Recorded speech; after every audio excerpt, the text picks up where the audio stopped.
terus kita bersama-sama cek bab 1 bukunya Subramanya. Ya, gitu. Supaya satu demi satu terbahas. Untuk yang kelompok Subramanya yang terakhir, saudara belum perlu untuk membuat dulu ringkasan karena bisa jadi ada 1-2 bab yang saya cancel. Jadi karena terlalu sulit untuk dibahas mahasiswa, di bab-bab akhir dari buku Bergevin, buku 1 kalau tidak salah buku 2, ya itu. Mengenai laporan keuangan prospektif, terus apalagi yang lain itu saya kira lebih baik saya pindah ke buku lain lagi yang lebih mudah. Ya, tetapi kalau yang sekarang ini masih sama. Bab 1, bab 2, dan sebagainya. Nanti saya revisi secepatnya.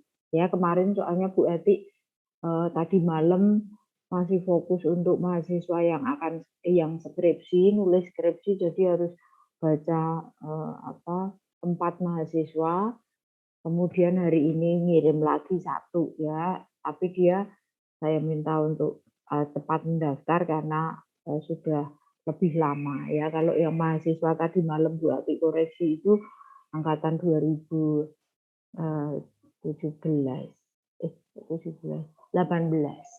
ya, 18 sudah mau ujian loh, saudara, sudah mau ujian skripsi loh, cepat sekali. 18 sepertinya ya, 17 bukan 18 ya, 18. Baik, silakan kelompok. Saya izin share screen ya, Bu. Boleh.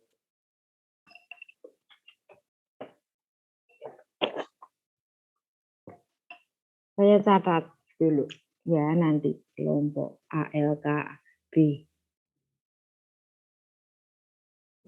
Apakah sudah kelihatan? Sudah. Ya.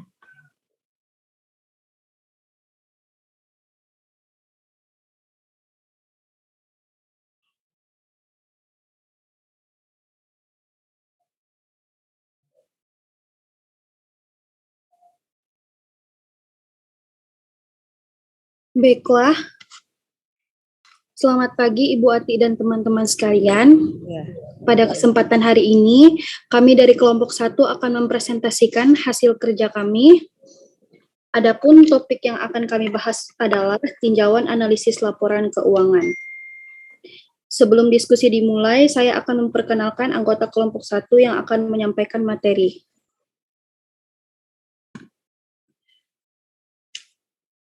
Yang pertama, Maria Yuliani DL dengan NIM 18147, Elizabeth Angelica Ginting 2021-14155,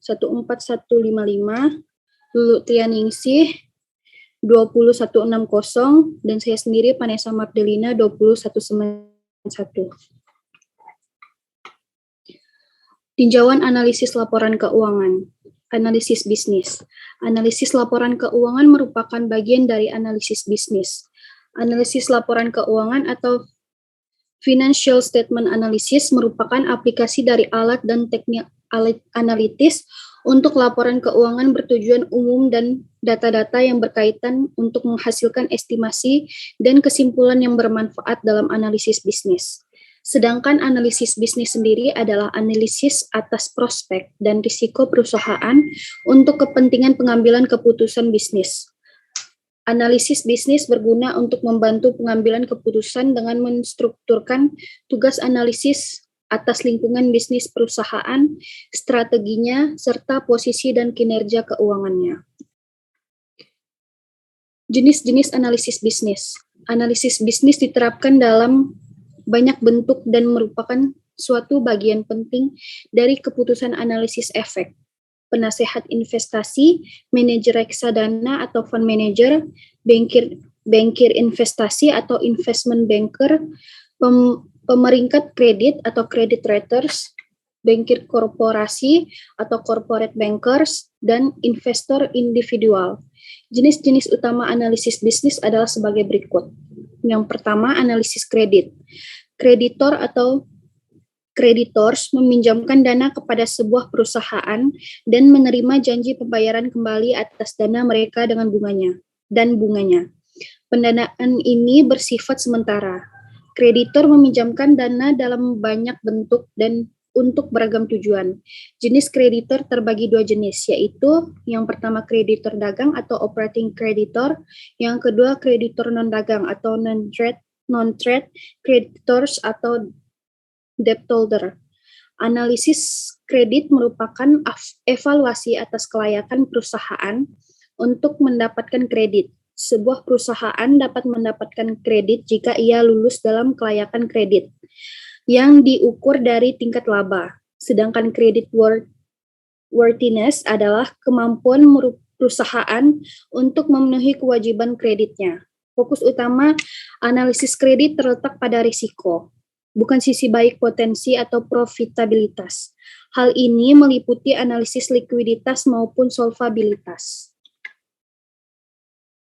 Yang kedua, analisis ekuitas. Investor ekuitas atau equity investor menyediakan dana kepada perusahaan sebagai balasan atas risiko dan imbalan kepemilikan. Investor ekuitas merupakan penyedia terbesar pendanaan perusahaan, atau disebut juga ekuitas atau modal saham yang menawarkan pengamanan atau penjagaan untuk semua bentuk pendanaan. Analisis ekuitas bersifat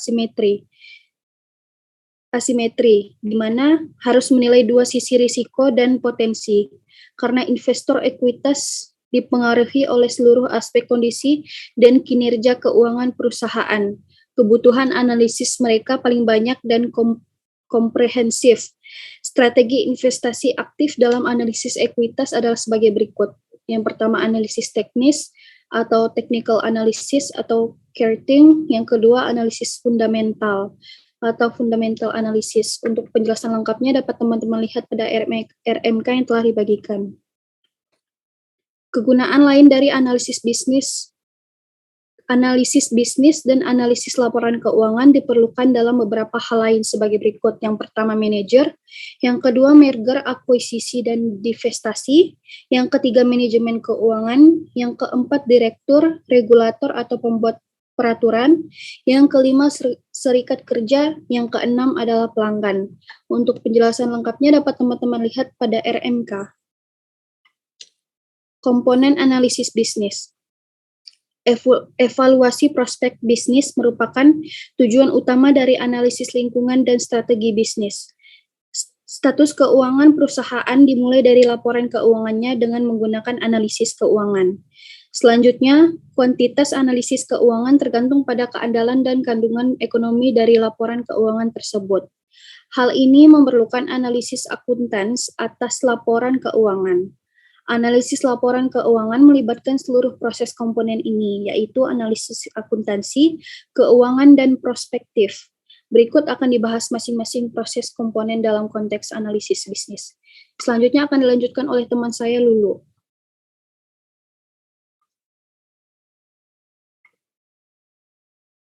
Baik, untuk selanjutnya yaitu masing-masing proses komponen dalam konteks analisis bisnis. 4 analisis yang terpenting yakni pertama itu ada analisis lingkungan bisnis dan strategi, kemudian ada analisis akuntansi, kemudian analisis keuangan dan analisis prospektif. Yang pertama yaitu analisis lingkungan dan strategi bisnis. Hal ini berupaya dalam mengidentifikasi dan menilai kondisi ekonomi dan industri perusahaan yang meliputi analisis produk, tenaga kerja, dan pasar modal ketika dalam pengaturan ekonomi dan peraturannya. Analisis lingkungan bisnis dan strategi ini dibagi menjadi 2 bagian. Yang pertama yaitu analisis industri dan analisis strategi. Analisis industri ini merupakan langkah pertama dalam prospek dan struktur industri, karena hal tersebut akan mengatur dan menentukan profitabilitas perusahaan. Sedangkan untuk analisis strategi merupakan evaluasi atas keputusan bisnis perusahaan dan kebersamaan dan keberhasilan perusahaan dalam membangun keunggulan kompetitifnya. Kemudian yang kedua yaitu analisis akuntansi.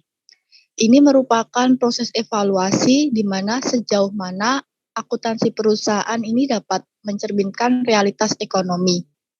Dan keterbatasan akuntansi ini mempengaruhi kegunaan laporan keuangan dan menimbulkan setidaknya dua masalah dalam analisis, yakni pertama ketidakseragaman akuntansi yang menyebabkan masalah perbandingan, dan kedua pilihan dan ketidaktepatan dalam akuntansi dalam mendistorsi informasi laporan keuangan. Untuk selanjutnya dapat dibaca di RMK. Dan yang ketiga yaitu analisis keuangan. Analisis keuangan ini merupakan penggunaan laporan untuk menganalisis posisi dan kinerja perusahaan dalam menilai kinerja keuangan di masa depan. Dan analisis keuangan ini dibagi menjadi 3 bagian besar. Yang pertama yaitu analisis profitabilitas, yakni evaluasi atas tingkat pengembalian investasi perusahaan. Kemudian yang kedua yaitu analisis arus kas. Dan yang ketiga yaitu analisis resiko, yang merupakan evaluasi kemampuan perusahaan dalam memenuhi komitmennya dengan variasi laba. Dan analisis yang keempat yakni analisis prospektif, merupakan peramalan hasil di masa depan dan biasanya ini laba, arus kas, atau bisa keduanya. Kemudian berkaitan dengan estimasi biaya modal dan nilai intrinsik, hal ini merupakan tujuan utama dari berbagai jenis analisis bisnis, yakni penilaian. Penilaian ini mengacu pada proses mengubah perakiraan payoff masa depan menjadi estimasi nilai perusahaan. Kemudian dalam menentukan nilai perusahaan ini, maka analis harus memilih model penilaian dan harus mengestimasikan biaya modal perusahaannya. Selanjutnya,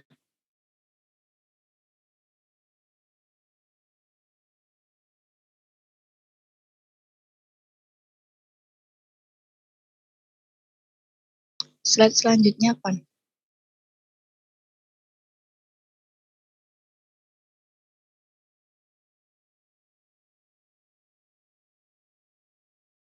Maaf, ini nyendet.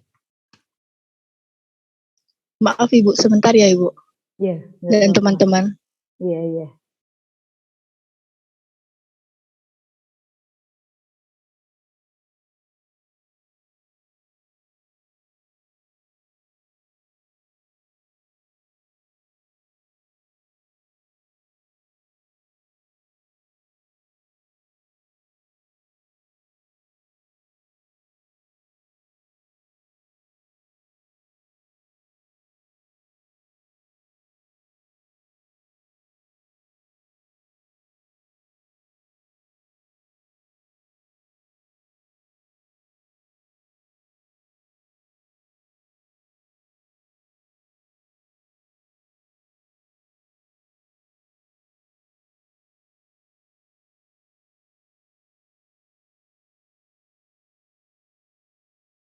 Baik, untuk selanjutnya yaitu berkaitan dengan analis laporan keuangan dan analis bisnis.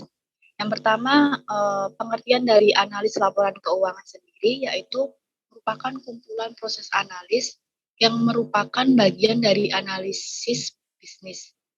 Proses yang terpisah ini membagi ikatan yang sama dalam hal penggunaan informasi laporan keuangan dengan berbagai tingkatan dan untuk tujuan analisis. Sedangkan laporan keuangan mengandung informasi mengenai rencana bisnis perusahaan, analis lingkungan, dan strategi bisnis perusahaan. Maka dari itu, analis laporan keuangan dipandang sebagai bagian penting dan tidak terpisahkan dari analisis bisnis dan seluruh komponen analisisnya. Next. Dan laporan keuangan dalam dasar analis. Aktivitas bisnis, yakni laporan keuangan perusahaan, berikut pengungkapannya menginformasikan 4 aktivitas utama perusahaan, yakni 1, aktivitas perencanaan, kedua, aktivitas pendanaan, ketiga itu analisis investasi, dan keempat, aktivitas operasi. Untuk yang pertama, yaitu aktivitas perencanaan. Rencana bisnis ini membantu manajer dalam memusatkan usaha mereka dan mengidentifikasi kesempatan dan rintangan yang diharapkan. Pandangan ke dalam rencana bisnis ini membantu analisis atas prospek perusahaan kini dan di masa mendatang, dan merupakan bagian dari analisis lingkungan bisnis dan strategi. Kita mencari informasi tentang tujuan perusahaan dan taktiknya, di mana permintaan pasar, kinerja manajemen, dan analisis kompetensi, kompetitif, strategi bisnis, dan kinerja manajemen, dan terakhir yaitu proyeksi keuangan. Kemudian yang kedua yaitu aktivitas pendanaan. Aktivitas pendanaan merupakan metode yang digunakan perusahaan untuk mendapatkan uang dalam membayarkan kebutuhan-kebutuhannya. Terdapat dua sumber pendanaan. Yang pertama yaitu investor ekuitas dan kedua yaitu kreditor. Investor ekuitas atau pemegang saham ini memberikan pendanaan dengan harapan mendapatkan pengembalian atas investasi mereka.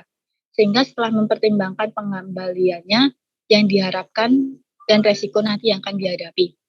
Kemudian yang kedua yaitu kreditor atau pemberi pinjaman. Kreditor ini dibagi menjadi dua. Yang pertama yaitu kreditor utang dan kreditor operasi. Kreditor utang ini secara langsung berkaitan dengan proses meminjamkan uang. Sedangkan kreditor operasi yakni meminjamkan uang kepada perusahaan sebagai bagian dari operasinya. Kreditor operasi ini bisa meliputi pemasok, karyawan, pemerintah, atau pihak lainnya yang meminjamkan uang kepada perusahaan pendanaan. Next slide. Kemudian yang ketiga yaitu analisis investasi. Analisis investasi mengacu pada perolehan dan pemeliharaan investasi dengan tujuan menjual produk dan menyediakan jasa dan untuk tujuan menginvestasikan kelebihan kas. Biasanya dalam bentuk aktiva operasi dan aktiva keuangan dalam bentuk efek. Kemudian yang keempat yaitu aktivitas operasi. Ini mencerminkan pelaksanaan rencana bisnis yang terdapat dalam aktivitas pendanaan dan aktivitas investasi. Aktivitas operasi ini melibatkan 5 komponen, yakni penelitian dan pengembangan, pembelian, produksi, dan pemasaran, kemudian penjualan. Manajemen harus menentukan baura yang paling efisien dan efektif dalam keunggulan kompetitif perusahaan. Aktivitas operasi perusahaan ini merupakan sumber utama laba perusahaan dan analisis atas angka laba dan bagian komponennya, mencerminkan kesuksesan perusahaan dalam menjalankan aktivitas bisnisnya secara efisien dan efektif.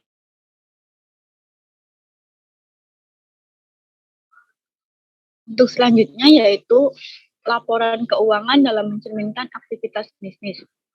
Terdapat 4 laporan keuangan. Yang pertama yaitu neraca, kemudian laporan laba rugi, yang ketiga laporan ekuitas pemegang saham, dan terakhir yaitu laporan arus kas.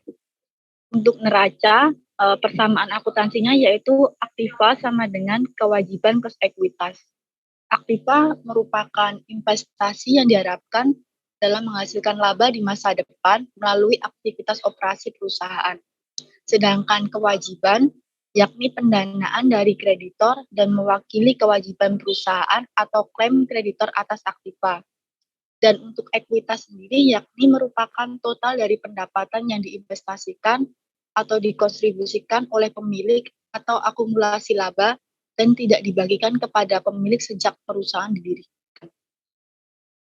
Kemudian untuk laporan laba rugi ini menyediakan rincian pendapatan, kemudian beban, untung atau rugi perusahaan suatu periode waktu dalam akuntansi. Kemudian laba merupakan perakiraan atas kenaikan atau penurunan ekuitas sebelum didistribusikan kepada dan kontribusi dari pemegang saham. Laporan yang ketiga yaitu laporan ekuitas pemegang saham.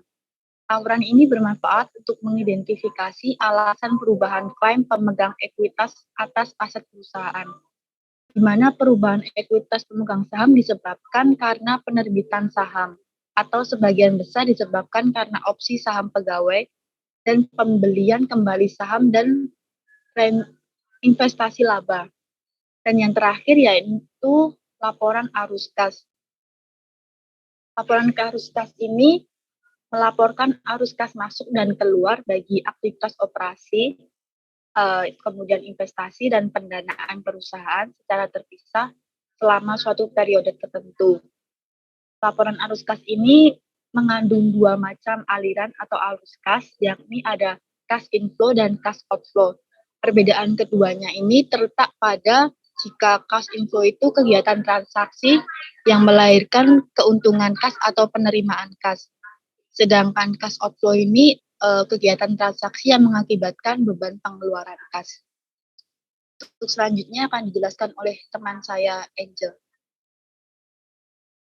Baik, terima kasih Lulu. Selanjutnya ada informasi tambahan. Analisis laporan keuangan yang menyeluruh melibatkan pemeriksaan tambahan sebagai berikut. Yang pertama itu ada manajemen discussion and analysis. Manajemen mengungkapkan informasi prospektif terkait dengan peristiwa dan ketidakpastian yang material yang menyebabkan informasi keuangan yang dilaporkan menjadi kurang mengidentifikasikan aktivitas, operasi, atau kondisi keuangan di masa depan. Yang kedua itu ada laporan manajemen.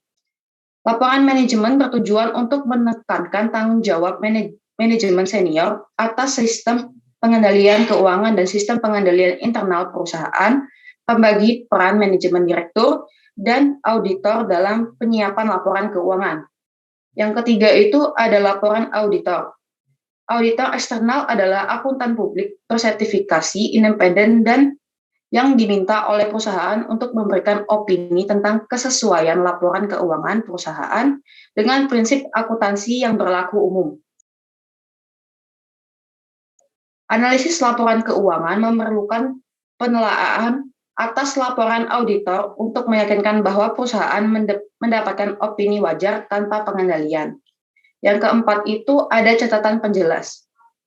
Catatan ini merupakan median untuk mengkomunikasikan informasi tambahan tentang pos-pos yang ada maupun tidak ada dalam laporan.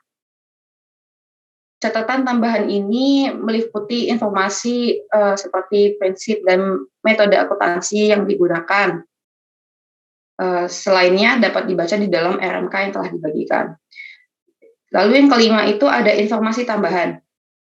Informasi tambahan itu meliputi data segmen bisnis, penjualan ekspor, efek yang diperdagangkan, akun penilaian, pinjaman jangka pendek, data keuangan, dan kuartal. Yang keempat itu laporan proksi.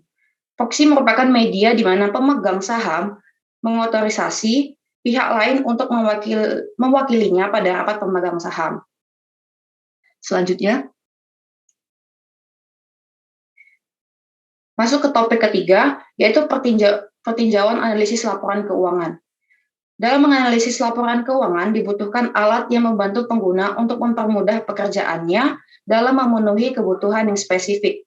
Oleh karena itu, di bagian ini akan diperkenalkan beberapa alat dasar analisis keuangan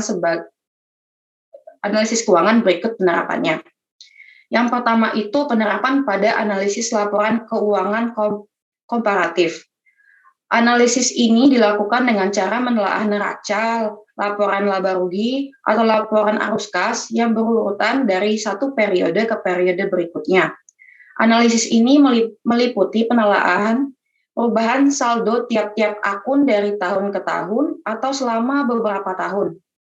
Pada analisis laporan keuangan komparatif disebut juga analisis horizontal, karena saat menelaah laporan komparatif, kita menganalisis saldo akun dengan analisis dari kiri ke kanan atau kanan ke kiri. Ada dua jenis analisis komparatif yang cukup populer, yaitu adanya analisis perubahan tahun ke tahun dan analisis tren angka indeks. Lalu yang kedua itu penerapan pada analisis laporan keuangan common size. Analisis laporan keuangan dapat diketahui mengenai berapa besar porsi kelompok atau subkelompok yang terdiri dari akun tertentu. Prosedur ini juga disebut sebagai analisis vertikal, karena evaluasi pos dari atas ke bawah atau dari bawah ke atas dalam laporan common size. Analisis laporan keuangan common size berguna dalam memahami pembentukan internal laporan keuangan. Sebagai contoh, analisis common size itu memiliki menekankan pada dua faktor, yaitu sumber pendanaan dan komposisi aset. Selanjutnya yang ketiga itu penerapan dalam analisis rasio. Analisis rasio sendiri merupakan salah satu alat yang paling populer dan banyak digunakan untuk analisis keuangan. Analisis rasio dapat mengungkapkan hubungan penting dan menjadi dasar perbandingan dalam mengungkapkan kondisi dan tren yang sulit dideteksi dengan memeriksa setiap komponen yang membentuk rasio tersebut. Penilaian faktor-faktor yang secara potensial mempengaruhi rasio masa depan juga harus dilakukan. Oleh karena itu, kegunaan rasio tergantung pada penerapan keahlian dan interpretasinya, dan ini adalah aspek analisis rasio bisnis yang paling menantang. Yang pertama itu ada faktor-faktor yang mempengaruhi rasio, yang kedua itu adalah interpretasi rasio. Analisis rasio juga diterapkan pada 3 tingkatan penting analisis laporan keuangan, yaitu ada analisis kredit, analisis profitabilitas, dan penilaian. Lalu yang keempat itu penerapan dalam analisis arus kas. Analisis arus kas atau cash flow analysis terutama digunakan sebagai alat untuk mengevaluasi sumber daya penggunaan dana. Analisis arus kas memberikan pemahaman tentang bagaimana perusahaan mendapatkan pendanaan dan menggunakan sumber dayanya. Analisis ini juga digunakan dalam memperkirakan arus kas dan bagian dari analisis likuiditas. Selanjutnya itu ada model penilaian. Model penilaian merupakan hasil penting dari berbagai jenis bisnis dan analisis laporan keuangan. Penilaian ini biasanya mengacu pada estimasi nilai intrinsik sebuah perusahaan atau sahamnya. Dasar penilaian adalah teori nilai sekarang, yaitu present value theory. Teori nilai sekarang menggunakan konsep nilai waktu dari uang, yang secara sederhana menyatakan bahwa suatu entitas lebih memilih konsumen saat ini daripada konsumsi di masa depan. Dengan demikian, untuk menilai sebuah efek, investor memerlukan 2 buah informasi. Yang pertama itu ada payoff yang diharapkan di masa depan sepanjang umur efek, dan yang kedua itu tingkat diskonto. Selanjutnya, dalam model penilaian ini terdapat 2 penilaian. Yang pertama itu ada penilaian utang. Nilai efek sama dengan nilai sekarang dari payoff masa depan yang didiskontokan pada tingkat diskonto yang sesuai. Payoff masa depan dari efek utang adalah pembayaran pokok dan bunganya. Perhitungan untuk mencari nilai obligasi adalah sebagai berikut, dapat dibaca di PowerPoint yang ditampilkan. Di mana I dan T kecil plus N adalah pembayaran bunga dalam periode tahun T plus N. Dan F adalah pembayaran pokok, biasanya itu nilai normal uang. Dan R kecil itu adalah suku bunga, tingkat imbal hasil hingga jatuh tempo. Saat akan menilai obligasi, kita harus tentukan hasil yang diharapkan berdasarkan faktor-faktor seperti tingkat bunga kini, inflasi yang diharapkan, dan risiko gagal bayar. Selanjutnya akan dipresentasikan oleh Kak Yuni, silakan. Baik, terima kasih. Yang berikutnya ada penilaian ekuitas. Dasar penilaian ekuitas seperti penilaian utang, yaitu nilai dari sekarang dari payoff di masa depan yang diskontokan pada tingkat yang sesuai. Dalam ekuitas, investor tidak memiliki klaim atau payoff yang ditentukan sebelumnya. Sebaliknya, investor ekuitas mencari 2 payoff utama, yaitu pembayaran dividen dan kenaikan modal, karena kenaikan modal menunjukkan perubahan nilai ekuitas. Sedangkan untuk rumus penilaian ekuitas menggunakan dividen yang diharapkan, bukan dividen yang sebenarnya. Di situ ada bagaimana cara perhitungan nilai diskonto, mungkin teman-teman dapat membaca dalam PPT ini. Berikutnya, modal diskonto dividen menghadapi kendala praktis. Satu masalah utama adalah horizon yang tidak terbatas. Model penilaian sering mengganti dividen dengan laba atau arus kas. Maka dari itu diperkenalkan dua model penilaian lain, yaitu yang pertama model arus kas bagi ekuitas. Menghitung nilai ekuitas pada waktu T dengan mengganti dividen diharapkan dengan arus kas bebas yang diharapkan oleh ekuitas. Nah, di situ ada bagaimana cara perhitungannya, teman-teman dapat lihat di slide ini. Berikutnya. Yang kedua, model laba residual. Perusahaan dengan mengadakan variabel ekuitas, akuntansi, dengan mendefinisikan nilai ekuitas pada waktu T sebagaimana jumlah nilai buku kini dan nilai sekarang seluruh laba sisa yang diharapkan di masa depan. Di situ juga ada bagaimana cara perhitungannya, teman-teman mungkin dapat membaca dalam slide ini. Berikutnya, yang terakhir ada analisis dalam pasar efisien. Yang pertama, efisiensi pasar. Hipotesis pasar efisien atau efisien market hipotesis berhubungan dengan reaksi harga pasar terhadap informasi keuangan dan informasi lainnya. IMH dibagi dalam 3 bentuk, yaitu yang bentuk pertama bentuk kuat, di mana IMH menyatakan bahwa harga mencerminkan seluruh informasi termasuk informasi di dalamnya. Yang kedua bentuk lemah, IMH mengatakan bahwa harga mencerminkan sepenuhnya informasi yang terkandung dalam pergerakan harga historis. Yang ketiga, bentuk semi kuat. IMH menyatakan bahwa harga yang mencerminkan sepenuhnya informasi yang tersedia untuk publik. Yang berikutnya itu ada implikasi efisiensi pasar pada analis. IMH atau efisien market hipotesis mengasumsikan kehadiran analis yang kompeten dan terinformasi dengan baik yang menggunakan alat analis. IMH juga mengasumsikan bahwa analis terus-menerus mengevaluasi dan bertindak pada jalur informasi yang masuk ke pasar. Sedangkan pendukung yang ekstrim menyatakan bahwa jika seluruh informasi secara instan terrelasi dalam harga, usaha untuk mendapatkan secara konsisten melalui analisis laporan keuangan akan sia-sia, sehingga posisi ekstrim ini menimbulkan paradoks.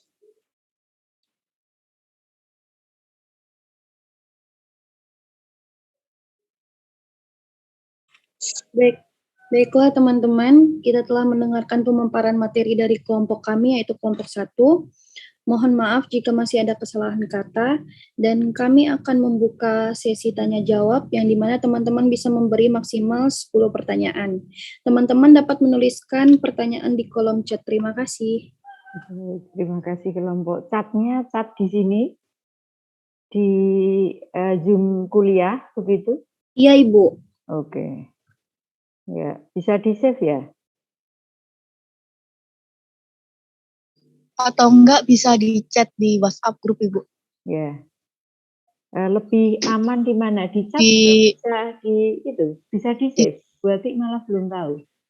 Di chat Zoom bisa kah disimpan? Belum ya? Enggak bisa ya? Sepertinya kurang tahu juga Bu. Tapi Iya, lebih aman ke WhatsApp grup aja Ibu. Oke, ya, baik. Artinya saya tunggu sampai nanti. Mungkin kalau 10 masih bisa asal tepat gitu. Tetapi kalau mau didokumentasi karena tentu tidak semua bisa terjawab pertanyaannya ya. Pertanyaannya hanya boleh bertanya di lingkup bab 1 ya, karena kita sedang meninjau ALK ya. Jadi judulnya saja tinjauan analisis laporan keuangan. Tadi diungkapkan ada beberapa istilah yang pertama itu ada bahasan mengenai analisis bisnis. Apa yang dimaksud dengan analisis bisnis. Kemudian di tabel ya semacam gambar di situ ada tinjauan analisis laporan keuangan, itu meliputi apa saja. Di situ ada 4 ya. Kita lihat ada analisis bisnis, kemudian laporan keuangan sebagai dasar analisis, kemudian tinjauan pendahuluan ALK, kemudian organisasi buku teks ya ini. Ya karena dia belum masuk ke materi, jadi dia meninjau bab 1-nya apa-apa saja yang akan diungkapkan. Kemudian masuk ke analisis bisnis, tadi sudah bahas, dan kalau saudara perhatikan ada banyak istilah, nanti bisa dikumpulkan karena itu saya tanyakan untuk PR atau untuk tugas atau untuk ujian. sisipan. Ya, ujian sisipan maupun ujian tengah semester. Kemudian ada berapa macam jenis analisis bisnis. Ada kredit, ada ekuitas. 2 ya. Itu. Kemudian saudara perhatikan hurufnya ya, fontnya kalau dia menjadi bagian dari judul sebelumnya. Jadi jenis-jenis analisis bisnis, ada analisis kredit, analisis ekuitas, 2 itu. Kemudian kegunaan lain analisis bisnis, kalau diperhatikan ini mirip dengan yang kemarin kita bahas, yaitu pihak-pihak yang membutuhkan laporan keuangan. Ya, jadi tapi kalau di sini artinya itu kalau sudah melakukan analisis bisnis itu lalu gunanya untuk apa? Ya, selain yang disebutkan di atas. Nah, ternyata di sini bagi manajer manfaat analisis bisnis itu untuk apa? Silahkan saudara lihat. Bagi seorang yang mempunyai keahlian untuk melakukan merger, akuisisi atau divestasi, ya itu manfaat analisis bisnis itu untuk apa? Itu maksudnya seperti itu. Kemudian manajemen keuangan juga melakukan analisis bisnis, itu tujuannya untuk apa? Demikian juga direktur, regulator atau pembuat regulasi, ya kemarin kita sudah bahas, itu seperti ya anggota MPR, DPR, kementerian, itu ya regulator. Kemudian termasuk juga BPK, Badan Pemeriksa Keuangan, walaupun BPK ini juga bisa dikelompokkan ke dalam pihak auditor. Ya. Kemudian serikat pekerja dan pelanggan. Ya. Selain ini sebetulnya banyak, tetapi ini yang difokuskan hanya ada 7. Ya, 7. Kemudian komponen analisis bisnis, saudara lihat di tabel yang tadi juga sudah dipresentasikan. Kemudian ini, jadi komponen analisis bisnis itu meliputi apa saja. Nah, saudara lihat judulnya itu loh, yang fontnya sama, berarti judulnya analisis lingkungan dan strategi bisnis, kemudian analisis akuntansi dan sebagainya. Tetapi saudara juga bisa lihat di slide-nya kelompok, ya, karena mereka sudah merangkum, ya, jadi benar. Di bawahnya komponen analisis bisnis itu ada anaknya, ada subtopiknya, yaitu analisis lingkungan dan strategi bisnis, analisis akuntansi, kemudian analisis keuangan, prospektif dan penilaian. Nah, isinya itu. Kemudian baru mulai analisis laporan keuangan dan analisis bisnis ikut di dalamnya. Kemudian dasar analisis apa? Itu ada penjelasan mengenai aktivitas bisnis, aktivitas perencanaan, aktivitas pendanaan, kemudian aktivitas investasi, kemudian aktivitas operasi. Kemudian laporan keuangan mencerminkan aktivitas bisnis, itulah ada laporan posisi keuangan, laporan laba rugi, laporan perubahan ekuitas, kemudian laporan cash flow atau aliran kas. Ya. Dan keterkaitan antara laporan keuangan.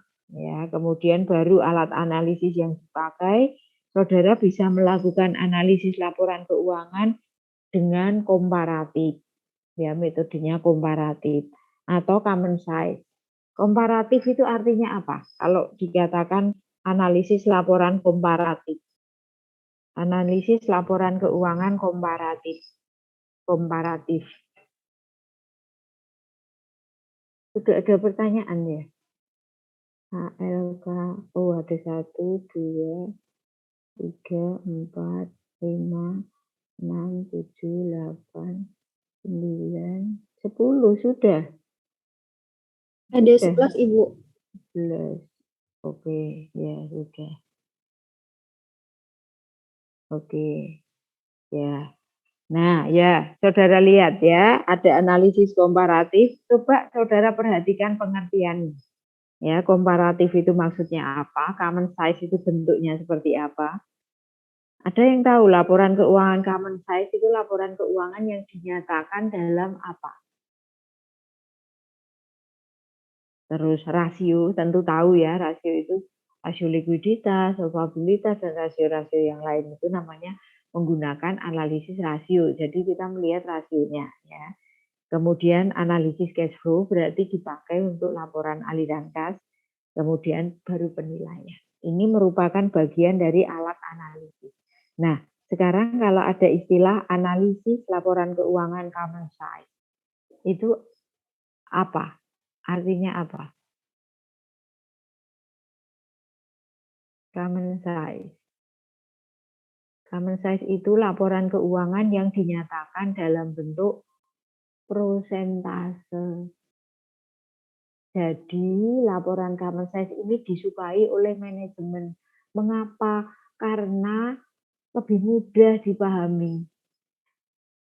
Bentuknya bagaimana? Jadi selama ini kalau saudara melihat laporan keuangan kan bentuknya angka karena memang rupiah. Ya, rupiah 2 miliar, 3 miliar dan sebagainya itu, atau bahkan triliun gitu, atau ratusan miliar gitu ya. Misalnya itu perusahaan go public atau T ya, triliun. Nah, laporan common size ini angka-angkanya tersebut itu diubah jadi dalam bentuk persentase. Ya, jadi 2%, 4%, 15%, 30%, 70%, kemudian 23%. Seperti itu sampai terakhirnya itu 100%. Nah, untuk melakukan analisis, manajemen lebih menyukai yang common size karena dinyatakan dalam persentase dibanding dinyatakan dalam rupiah.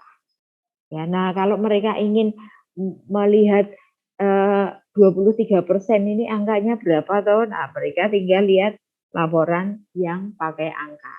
Gitu. Tapi dalam mereka membuat keputusan, diskusi dan sebagainya, rapat dengan para manajer yang lain-lain itu di perusahaan tersebut, mereka banyak menggunakan common size. Ya, karena lebih mudah mengetahui profitnya berapa. Ya, perbandingan antara ini dan ini, satu item dengan item yang lain itu lebih gampang dilihat karena dalam bentuk proses. Ya, kalau dalam bentuk angka, saudara mesti harus ambil alat hitung lagi, kemudian dibagi mana yang jadi pembilang, mana yang jadi penyebut. Nah, kalau di common size sudah dijadikan satu angka tertentu, maka kita gampang tuh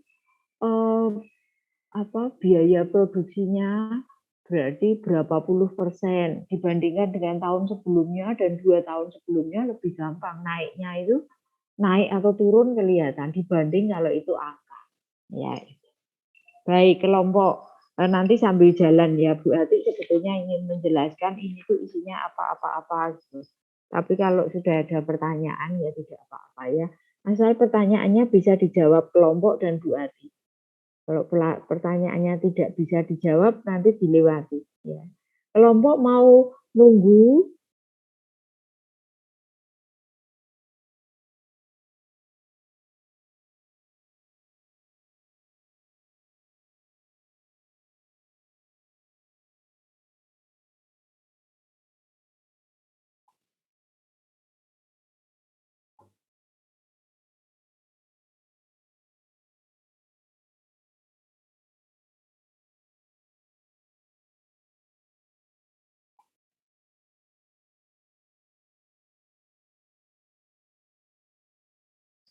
Ibu, kami akan Ya. menjawab beberapa yang sudah kami dapatkan jawabannya, Bu. Ya, baik. Silakan teman-teman kelompok saya.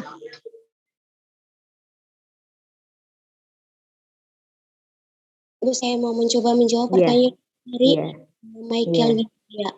Yang pertanyaannya, apakah analisis laporan keuangan ini memiliki keterbatasan atau kelemahan? Jika iya, mohon dijelaskan. Menurut kelompok kami, iya, karena memiliki kelemahan dan keterbatasan. Yang pertama itu analisis laporan keuangan didasarkan pada analisis laporan keuangan. Oleh karenanya, kelemahan analisis laporan keuangan harus selalu diingat agar kesimpulan dari analis itu tidak salah. Yang kedua, objek analis laporan keuangan hanya laporan keuangan untuk menilai suatu laporan keuangan tidak cukup hanya dari angka-angka laporan keuangan. Kita juga harus melihat aspek lainnya seperti tujuan perusahaan, situasi ekonomi, situasi industri, gaya manajemen, budaya perusahaan, dan budaya masyarakat. Yang ketiga, objek analis adalah data historis yang menggambarkan masa lalu dan kondisi ini biasanya berbeda dengan kondisi masa depan. Yang keempat, jika kita melakukan perbandingan dengan perusahaan lain, maka perlu dilihat beberapa perbedaan prinsip yang menjadi penyebab perbedaan angka. Misalnya prinsip akuntansi, jenis industri, periode laporan, dan jenis perusahaan, aspek profit motif atau non-profit motif. Mungkin seperti itu bisa diterima. Siapa yang bertanya? Katarina. Baik, Maria terima kasih dulu. kelompok 1 sudah ya, menjawab. Michelle. Ya, Michelle. Iya, Bu.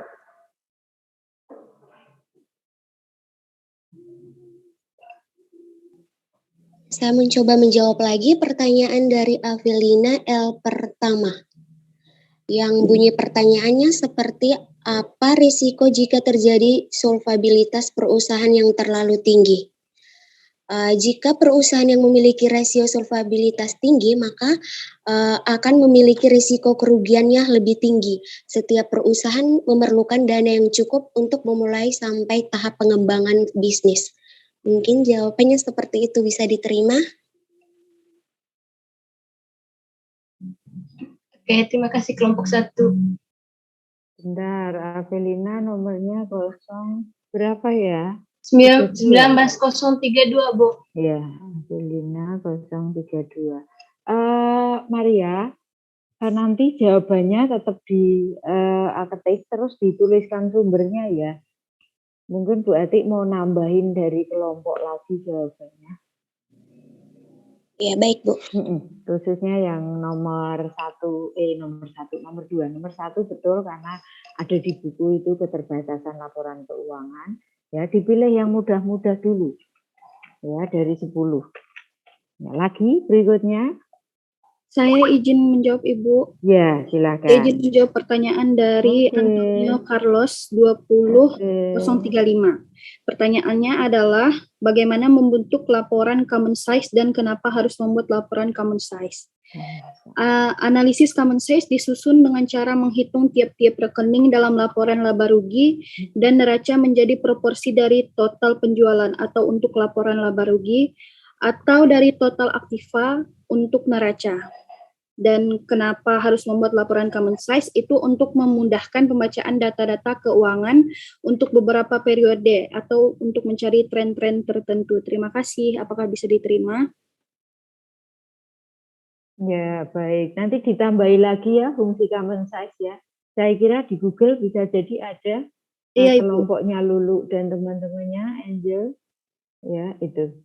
Carlos yang bertanya, nomornya berapa Carlos? 08?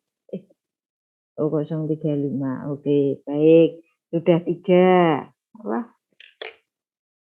Sip, ini kelas B. Pertanyaannya juga make sense ya. Buat pertanyaannya, ya maksudnya memang perlu ditanyakan. Mencoba menjawab pertanyaan Ibu. Pertanyaan dari Jesslyn Alvina dengan NIM 20036. Menurut kelompok, apakah analisis prospektif itu dapat disamakan sebagai kegiatan forecasting? Lalu output dari analisis prospektif itu yang seperti apa yang diharapkan oleh suatu perusahaan? Dapat kita ketahui, forecasting itu merupakan peramalan dalam dunia bisnis. Adalah kegiatan atau proses memprediksi nilai masa depan berdasarkan data masa lalu. Kegiatan ini mencakup penggunaan data historis dengan memproyeksikannya untuk masa depan yang menggunakan jenis model matematis. Menurut kelompok, analisis prospektif ini bisa dikatakan salah satu bentuk forecasting atau peramalan.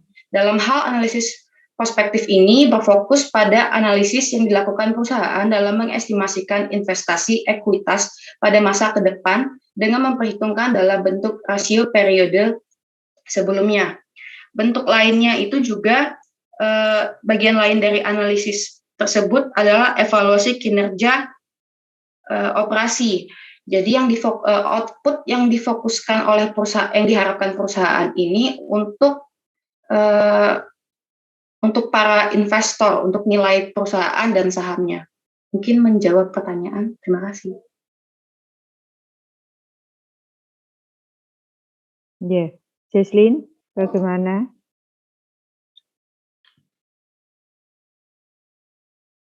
Ya, sudah menjawab, Bu. Terima kasih, kelompok. Kelompok buka juga materi yang di belakang ya, berkaitan dengan analisis prospektif ya. Tapi kalau belum ada bukunya, saya ada bukunya ya untuk kelompoknya Angel. Ya, kan pertanyaannya ada di analisis prospektif toh. Nah, itu ada di halaman belakang-belakang dari buku Subramanya. Itu ya, Angel. Baik, Ibu. Ya. Nomor 5 ya, Angel masih, teman-temannya masih mau lanjutkan? Nomor 5 ya? Kok nomor 5? Pertanyaan pertanyaannya tidak urut kelima, tapi mau yang ke nomor berapa yang mau dijawab? Sudah 4 ya, benar ya? Ya Ibu, sudah 4. Sudah 4. Ya, tinggal kita lihat ya, Bu Atik juga mau lihat ALKB.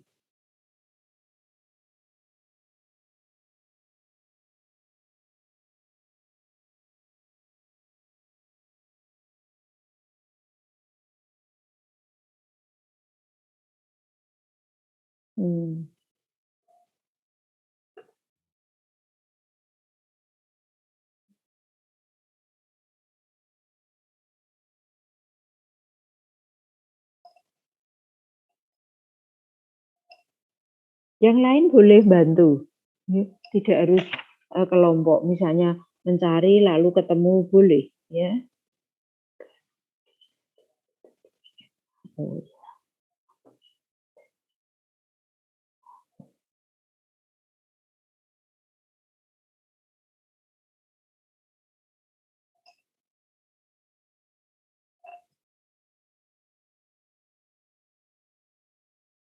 Saya coba menjawab lagi, Bu, pertanyaan. Ya, boleh. Pertanyaan dari Cindy Teresia. Pertanyaannya seperti penjelasan pada bagian analisis rasio, bahwa rasio ini mengacu pada hubungan yang penting secara ekonomis. Tadi dijelaskan bahwa ada hubungan atas perbedaan dalam mengungkapkan kondisi dan tren atau mempengaruhi rasio misalnya. Nah, dalam arti ada kaitannya juga dalam menentukan analisis laporan keuangan, tetapi yang ditanyakan apakah keterbatasan dalam laporan keuangan menjadi keterbatasan juga dalam analisis rasio. Saya ingin menjawab, keterbatasan yang dimiliki analisis rasio seperti yang pertama, bahan perhitungan rasio atau laporan keuangan itu banyak mengandung taksiran yang dapat dinilai biasa atau objektif. Yang kedua, nilai yang terkandung dalam laporan keuangan dari rasio adalah nilai perolehan, bukan harga pasar. Yang ketiga, metode pencatatan yang tergambar dalam standar akuntansi bisa diterapkan berbeda oleh perusahaan yang berbeda. Mungkin seperti itu bisa diterima? Ya, bisa, Kak. Terima kasih ya, Kak. Sama-sama.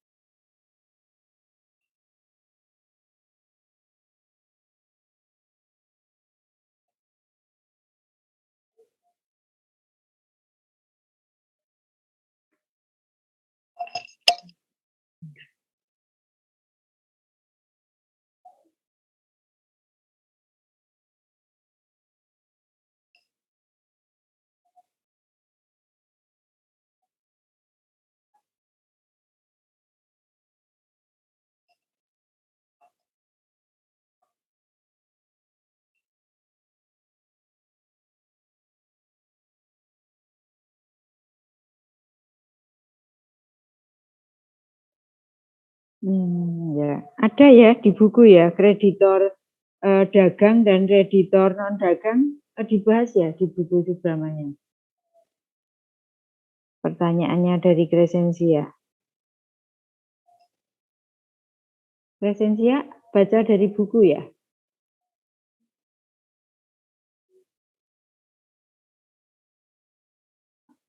(031) Crescentia Iya, Bu. Evelita membaca dari buku Subramanyam. Saya tadi melihatnya dari PPT, Bu. Oke, baik. Ditulis kreditor dagang dan kreditor non-dagang. Iya, Bu. Ya, saudara menanyakan keterkaitan atau mungkin malah beda ya antara dagang dan non-dagang. Diberi Iya, Bu. contoh. Oke, kreditor dagang dan kreditor non-dagang. Ya, nanti biar kelompok mencari. Ya, Bu Atik belah tidak tahu kalau ada kreditor dagang. Pokoknya dibahas tentang dagang dan non-dagang, persamaan dan perbedaan, begitu saja. Persamaan dan perbedaan. Oke, terus yang pertama, misal sudah.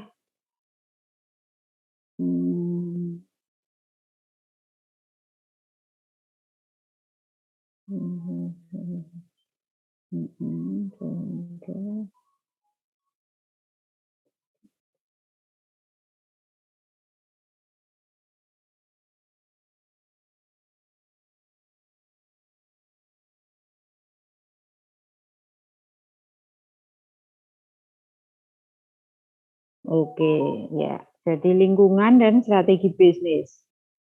Ya, apa yang dimaksud dengan analisis lingkungan dan strategi bisnis. Ini dari Fonda. Nomornya 0139.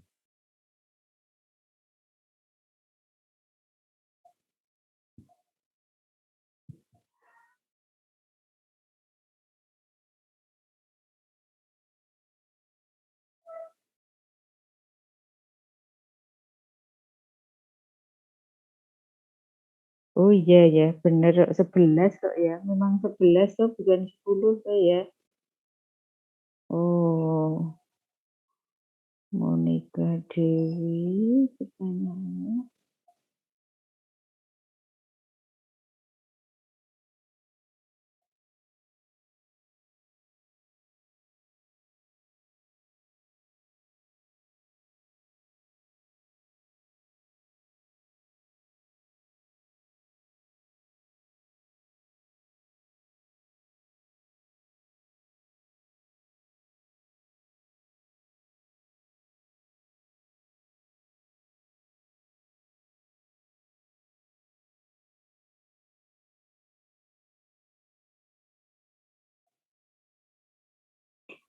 Monica Dewi, pertanyaannya ada di halaman berapa ya? Kreditor utang. Saya lihat dari RMK, Bu. Oke. Kreditor utang dan kreditor operasi. Apa Mencoba bedanya? menjawab Ibu pertanyaan Ya. dari Crescentia tentang apa? Dalam analisis kredit, jenis kreditor terbagi menjadi dua jenis, yaitu kreditor dagang dan kreditor non-dagang. Jelaskan keterkaitan antara kreditor dagang dan kreditor non-dagang, sertakan dengan contoh. Kalau misalnya dari buku itu didapatkan penjelasan jika kreditor perdagangan, kreditor atau kreditor operasi itu menyerahkan barang atau jasa kepada perusahaan dan berharap pembayarannya dalam jangka waktu yang wajar. Seringkali ditentukan oleh norma industri. Sebagian besar kredit dagang berjangka pendek berkisar dari 30 hingga 60 hari. Dengan diskon tunai seringkali diberikan untuk pembayaran lebih awal. Kreditor perdagangan biasanya tidak menerima bunga atau eksplisit untuk perpanjangan kredit. Sebaliknya, kreditor dagang memperoleh imbal hasil dari margin, laba atau bisnis yang ditransaksikan. Sedangkan kreditor non-perdagangan atau non-trade kreditor atau pemegang utang, debt holder, itu menyediakan pendanaan kepada perusahaan dengan imbal hasil berupa janji, biasanya tertulis atas pembayaran disertai bunga, eksplisit ataupun implisit, pada tanggal tertentu di masa depan. Jenis pendanaan ini dapat berjangka pendek ataupun panjang dan muncul dalam berbagai jenis transaksi. Kalau untuk contohnya itu kreditor perdagangan itu pemberi utang meliputi seperti bank, institusi pemberi pinjaman, institusi keuangan dan non keuangan. Sedangkan kalau yang kreditoran perdagangan ini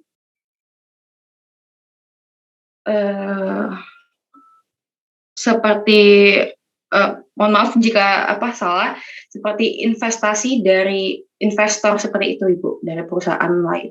Ya, selain perbankan ya, biasanya memang yang dagang itu yang tadi disebutkan, yang non dagang itu independen ya, mereka pihak tertentu.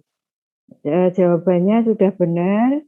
Untuk pertanyaannya Crescentia tadi saya ringkas saja, dia diungkapkan persamaan dan perbedaannya antara dagang dan non dagang. Sepertinya bertanyanya kan hanya salah satu saja ya, kalau tidak salah tadi perbedaannya, tetapi ini dijawab lengkap ya. Nanti ditambahi juga persamaannya, sama-sama meminjamkan kepada debitor. Ya, itu. Ini ya, Crescentia jawabannya berarti sudah dijawab. Baik, Bu. Terima kasih, Bu, dan kelompok 1. Ya, 1, 2, 3, 4, 5. Bu izin menjawab, Ibu. Kurang ya, dulu silakan. Pertanyaannya Pertanyaan dari Monica Dewi. Saya bacakan pertanyaannya. Ya. Tadi telah disebutkan bahwa kreditor utang merupakan kreditor yang secara langsung meminjamkan uang. Sedangkan kreditor operasi merupakan kreditor yang meminjamkan uang kepada perusahaan sebagai bagian dari operasinya. Kemudian pertanyaannya, menurut kelompok, untuk resiko yang ditimbulkan bagi perusahaan lebih besar ketika perusahaan melakukan kredit utang atau kredit operasi, dan mengapa bisa demikian? Saya mencoba menjawab berdasarkan RMK yang kami buat. Untuk lebih besar mana resikonya dalam melakukan kredit utang atau kredit operasi, yakni lebih beresiko ketika dalam kredit operasi. Karena dijelaskan dalam RMK ini, resiko dalam kreditor operasi ini kemungkinan kegagalan perusahaan untuk membayarkan kembali pinjaman dan bunga dalam situasi ini. Kreditor mungkin tidak menerima uang mereka yang jatuh tempo dan menyebabkan kebangkrutan atau penanganan legal lainnya. Dan penanganan tersebut menimbulkan biaya bagi kreditor. Begitu, Ibu. Maaf jika kurang tepat, Ibu. Enggak apa-apa, Lulu. Nanti ditambahkan lagi penjelasannya mengenai kreditor, bedanya antara kreditor utang dengan kreditor operasi. Nanti kita akan lihat ya, karena memang bahasanya dari buku Subramanyam itu karena dia buku aslinya itu bahasa Inggris ya, sehingga tidak mudah juga untuk translate ke dalam bahasa Indonesia.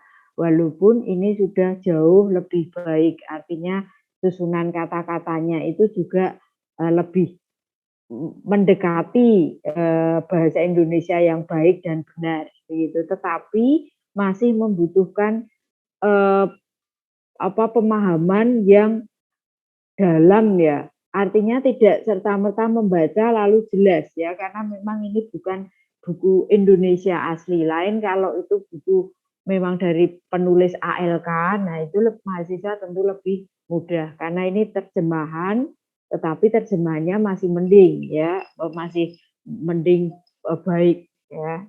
Nah, sekarang banyak buku yang sudah dipindahkan ke bahasa Indonesia dan sudah mendekati, tapi itu pun agak susah dipahami ya. Saya membaca bab 1 saja agak mikir dulu, oh maksudnya itu, padahal kalimatnya juga benar gitu. Itu. Jadi nanti saya cek lagi ya, Lulu ya, untuk jawabannya Monica. Baik Ibu, makasih Ibu. Iya, terima kasih juga, Bu. Masih ada pertanyaannya Honda, kemudian Suryaning. Cindy sudah belum ya? Cindy, Hilgard, Tadi Vina. pertanyaan saya sudah dijawab sama Kak Maria Yuliani, Bu. Oh, oke. Keterbatasan LK itu juga merupakan keterbatasan rasio. Kurang berapa, Lulu? Jawabnya?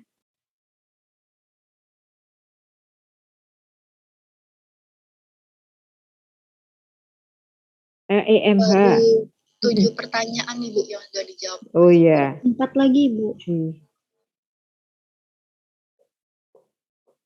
Betul. Pertanyaannya Vina itu berkaitan dengan risiko kredit. Kemudian Hilgard itu EMH, efisiensi market hypothesis. Kemudian analisis industri, Suryaning, kemudian Fonda, analisis lingkungan dan strategi bisnis. Ya, itu. Risiko kredit ini bertanyanya tentang apa? Bentar.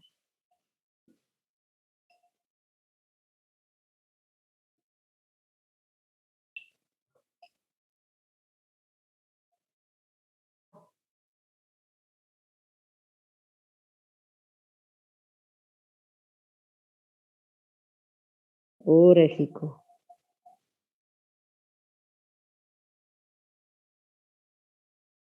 Mengapa resiko kredit itu berfokus pada resiko? Itu disebutkan bahwa fokus utama analisis kredit adalah resiko. Mengapa? Artinya maksudnya bagaimana ucapan atau statement itu, gitu kan?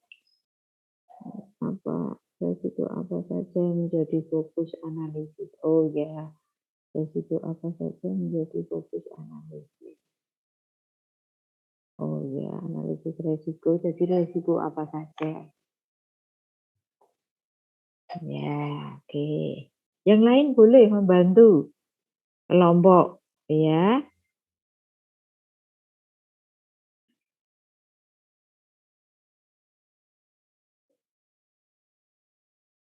Ada di buku. Pertemuan ke depan boleh kalau kelompok sudah jadi diunggah ya, seperti kapan semester kapan ya kita ikut kuliahnya Bu Hati kewirausahaan, itu pertanyaannya sudah bisa dikumpulkan oleh kelompok penanya sebelum kuliah ya. Nah, ini akan membantu presenter untuk menyiapkan jawabannya. Tentu saja benar, ini banyak loh, ini kelas B yang bertanya. Kemarin kelas A hanya 2, ya, kelas B bagus. Dan pertanyaannya bisa dipahami, artinya ya bagus pertanyaannya gitu. Ingin tahu tentang keterbatasan ALK, kemudian mengapa apa dampaknya kalau solvabilitasnya terlalu tinggi, terus apa itu common size, ya, fungsinya untuk apa, kemudian risiko kredit, EMH. EMH dasarnya apa? Dasarnya ada 3 EMH. Kalau diperhatikan di situ ada ciri-cirinya toh, EMH 1, 2, 3 itu cirinya apa? Berkaitan dengan reaksi dan juga informasi yang diberikan. Itu pasar itu loh, pasar efektif, pasar sangat kuat, lemah itu. Itu. Artinya di bursa saham.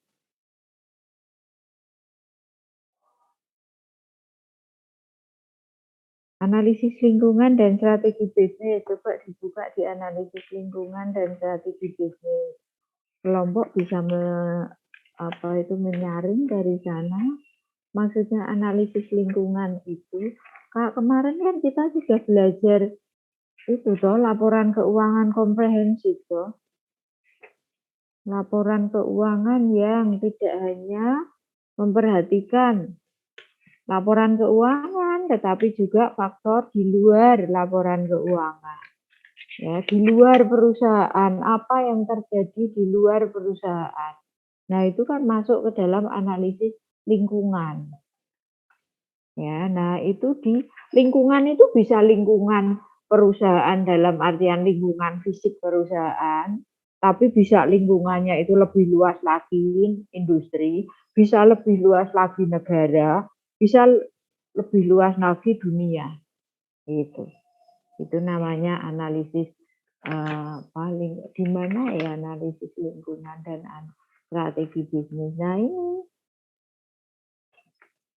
pertanyaannya apa?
Itu jawabannya ada di analisis lingkungan dan strategi bisnis ya, kelompok ya. Pertanyaannya dari lingkungan Fonda. Ya, pertanyaan dari Fonda. Cukup dilihat di situ, jawabannya sudah ada di situ.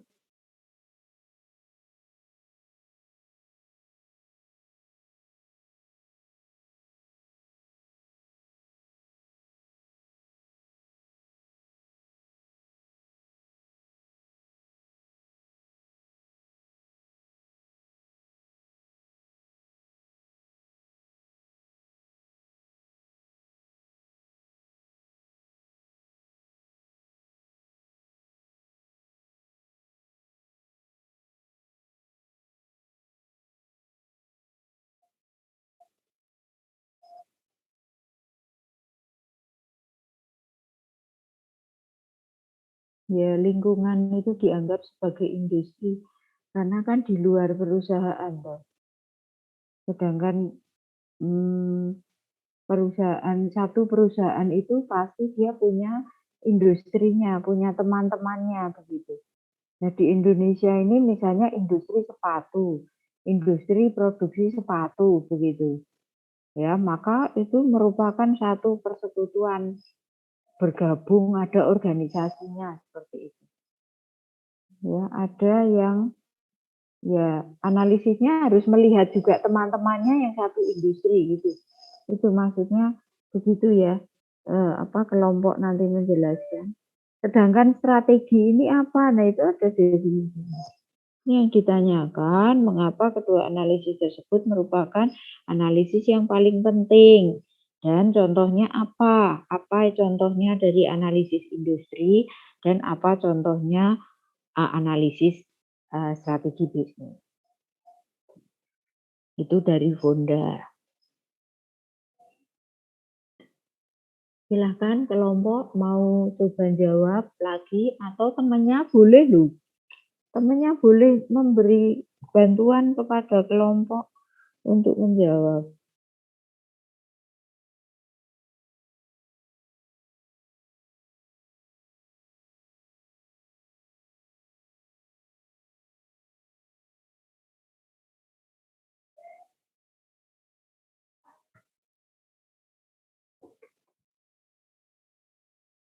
Ada yang mau menjawab? Kelompok maupun teman-temannya boleh mencoba menjawab. Bisa dari pertanyaan berkaitan dengan IMH, resiko kredit, kemudian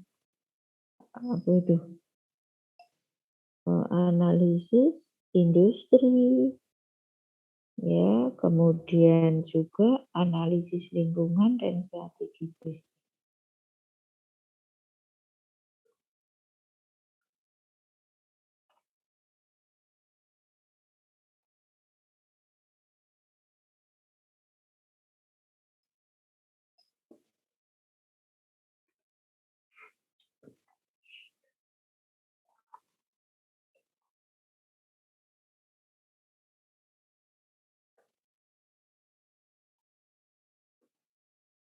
Ibu, saya izin menjawab.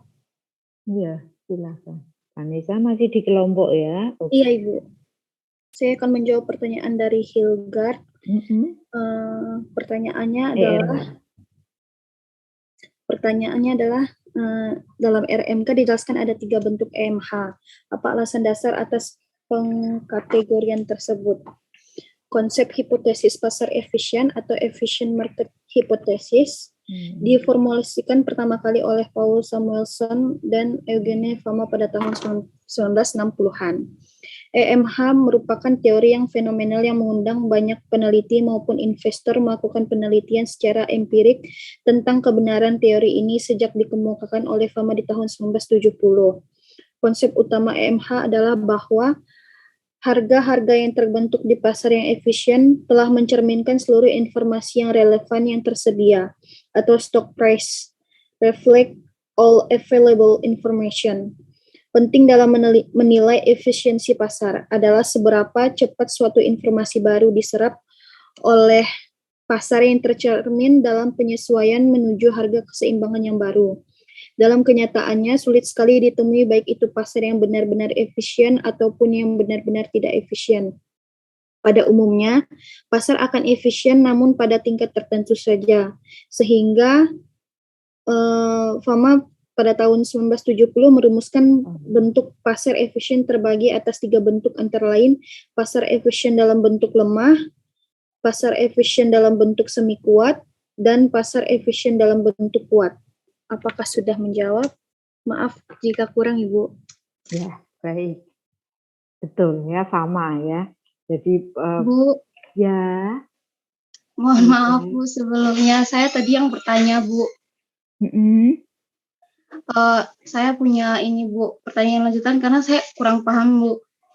Pertanyaan saya itu lebih kepada mengapa disebut kuat gitu, terus mengapa disebut lemah, mengapa disebut semi kuat. Karena setelah saya baca RMK-nya itu rata-rata mencerminkan keseluruhan informasi. Jadi yang menjadi pertanyaan saya itu mengapa sampai disebut kuat, lemah, dan semi kuat seperti itu Bu. Ya, baik, oke. Istilah EMH ini berkaitan dengan harga saham. Ya, di pasar saham. Kalau Indonesia kan ada di BEI di Jakarta. Nah, dikatakan pasar kuat, setengah kuat, dan lemah itu dari reaksi harga saham. Contoh misalnya suatu negara tertentu ya, misalnya di Amerika gitu kan. Hari itu tuh ada peristiwa misalnya terbunuhnya Presiden Amerika. Gitu. Nah, peristiwa itu kok kan ngagetkan orang. Ngaget, padahal mungkin presidennya ini ambil contoh, dia itu tokoh yang disegani oleh dunia, katakanlah gitu, jujur, bersih, kemudian orang baik lah seperti itu. Nah, maka harga sahamnya itu langsung rontok. Gitu. Wah, berduka ini. Nah, itu berarti EMH yang sangat kuat. Jadi hanya karena reaksi satu kejadian, maka dia bereaksinya cepat. Ya, seperti itu. Kalau lemah itu biasanya ada di negara-negara yang masih berkembang. Ya, jadi kuat,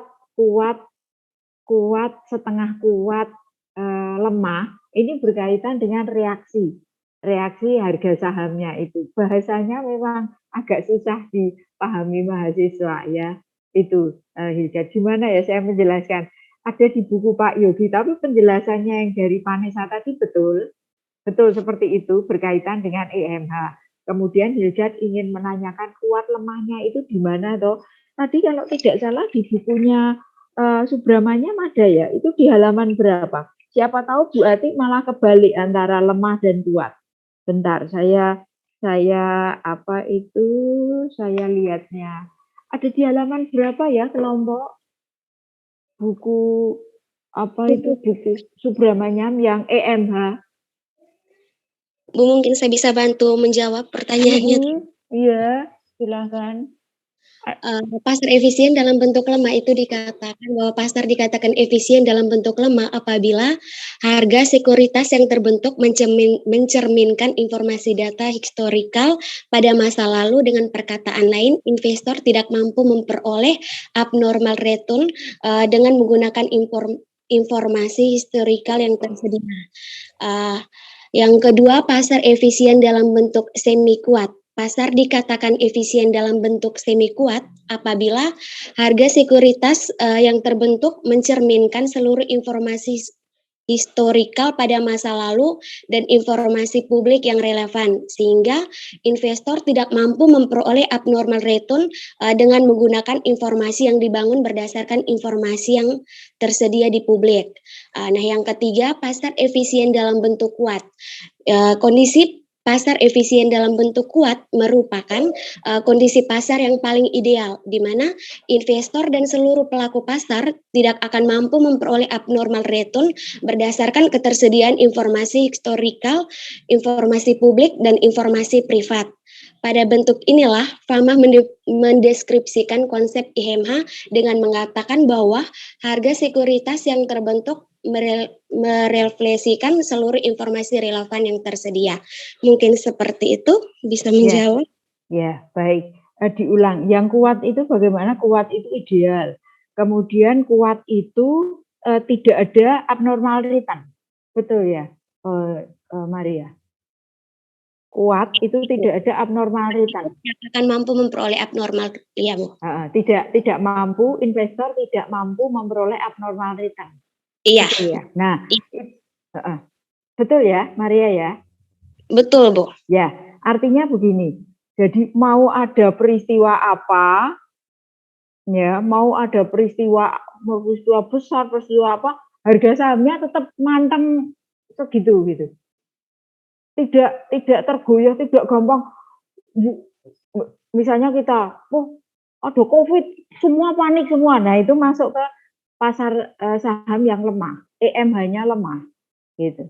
Tetapi kalau dia sudah kuat, walaupun ada informasi apa yang di luar yang fundamental, itu dia tidak akan mengubah, sehingga apa, abnormal return ini adalah keuntungan investor karena tiba-tiba kemarin Bu Ati misalnya invest harga sahamnya BBCA ada di 6.000, kemudian karena dia itu pasarnya lemah, maka secara otomatis dari 6.000 saya bisa jadi 10.000.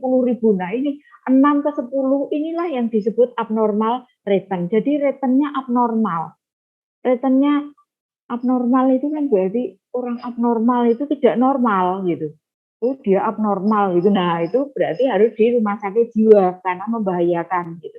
Nah, ini abnormal return, itu returnnya nggak biasa, nggak wajar.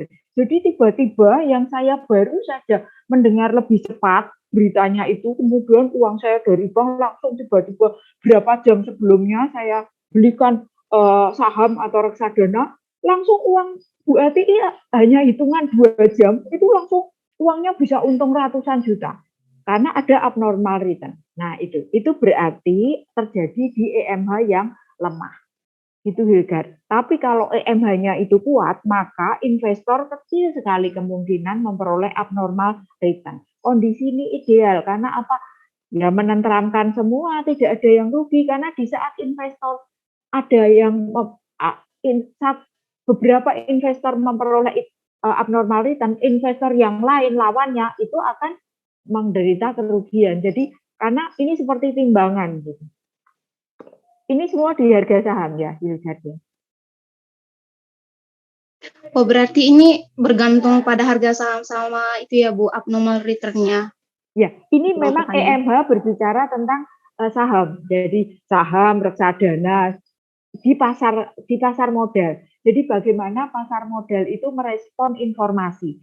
apakah informasi tersebut direspon dan mengubah hiruk pikuk harga saham di situ menjadi tergoyang, atau dia tetap aja gerakannya paling tergeser sedikit gitu ya, atau dia ditabrak-tabrak begini mau gitu. Nah, jadi kita sedang bicara tentang saham, kalimatnya memang agak susah dipahami.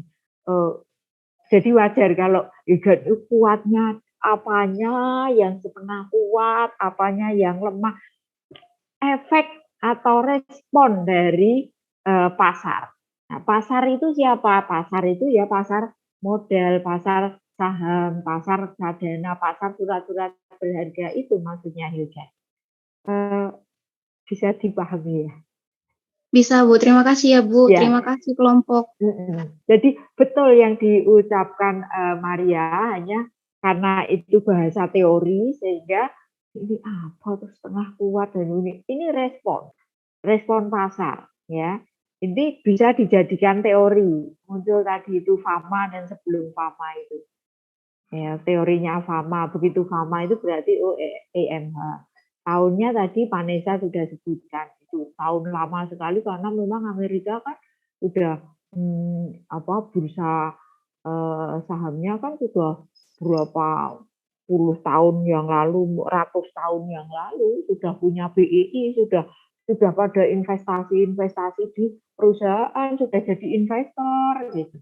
Sama seperti saudara bisa jadi pemilik Bank BCA. Kenapa Bu? Ya beli aja sahamnya Bank BCA. Hanya berapa persen kan maksudnya gitu. Bu Ati juga bisa jadi pemiliknya BNI 46. Bu, BNI 46 itu yang miliki saya loh. Bank Mandiri juga Bu Ati, BCA juga saya. Terus apalagi Unilever juga saya. Tapi berapa persen?